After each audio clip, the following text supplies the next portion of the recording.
Hello students, तो चलिए आज हम लोग शुरुआत करते हैं क्लास 9 के एक्सरसाइज 7.2 के क्वेश्चन नंबर 5 का, जो कि है ABC and DBC are two isosceles triangles on the same base BC, show that angle ABD is equals to angle ACD। तो इस क्वेश्चन में हम लोगों को क्या बोला गया है कि हमारे पास दो ट्राइंगल्स हैं ABC और DBC, और ट्राइंगल ABC और DBC जो है वो दोनों सेम बेस पे बने हुए हैं, मतलब साइड BC जो है इन दोनों ट्राइंगल्स के लिए कॉमन है।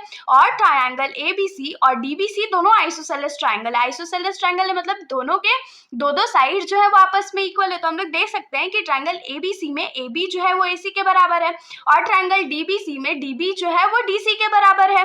और हम लोगों को क्या प्रूव करके दिखाना है कि एंगल ABD जो है वो एंगल ACD के बराबर है, मतलब कि एंगल ABD ये वाला जो एंगल है वो इस एंगल के बराबर है। ये हम लोगों को प्रूफ करके दिखाना है। तो अब करेंगे कैसे, क्योंकि एंगल ABD जो है और एंगल ACD जो है दोनों तो फिर 50-50 डिवाइड हो जाएगा ना दोनों ट्रायंगल में। अब हम लोग करें क्या, तो इसमें हम लोग कंस्ट्रक्शन करेंगे। कंस्ट्रक्शन क्या करेंगे कि हम लोग AD को ज्वाइन कर देंगे। तो देखिए जब हमने AD को ज्वाइन कर दिया तो यहाँ पर हम लोग को क्या दिख रहा है, दो ट्रायंगल्स मिल गया ना, ABD और ACD।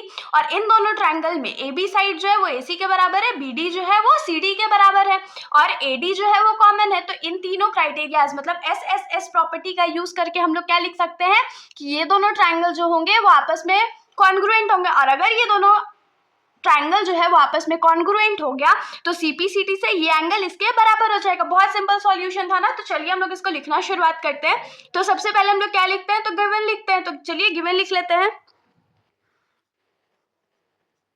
तो गिवन हम लोगों को क्या था कि AB जो है वो AC के बराबर है क्योंकि ट्रायंगल ABC आइसोसेलेस था। उसके बाद BD जो है वो CD के बराबर है क्योंकि ट्रायंगल DBC जो था वो भी आइसोसेलेस था। ये हम लोगों को गिवन था।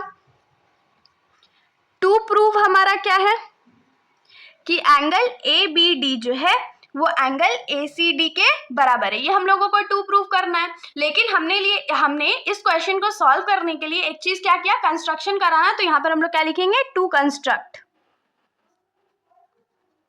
तो यहाँ पर हमने कंस्ट्रक्ट क्या किया, ज्वाइन AD, A और D को हमने ज्वाइन कर दिया। तो ये क्या हो जाएगा, ये हमारा कंस्ट्रक्शन हो गया। और प्रूफ अब हम लोग इसका कैसे करेंगे, तो in triangle ABD and triangle ACD, इन दोनों ट्रायंगल में जो इक्वल चीजें हैं वो हम लोग लिख देते हैं। जैसे कि सबसे पहले क्या लिखेंगे कि AB जो है वो AC के बराबर है। ये हमने कहाँ से लिखा, तो ये हम लोगों को क्वेश्चन में गिवन था।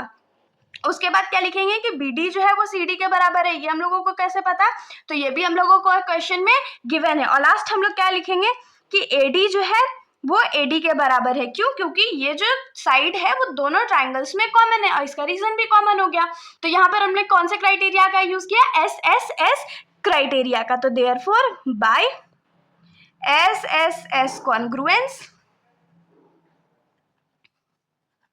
ट्रायंगल ABD जो है वो कॉन्ग्रुएंट हो जाएगा ट्रायंगल ACD के।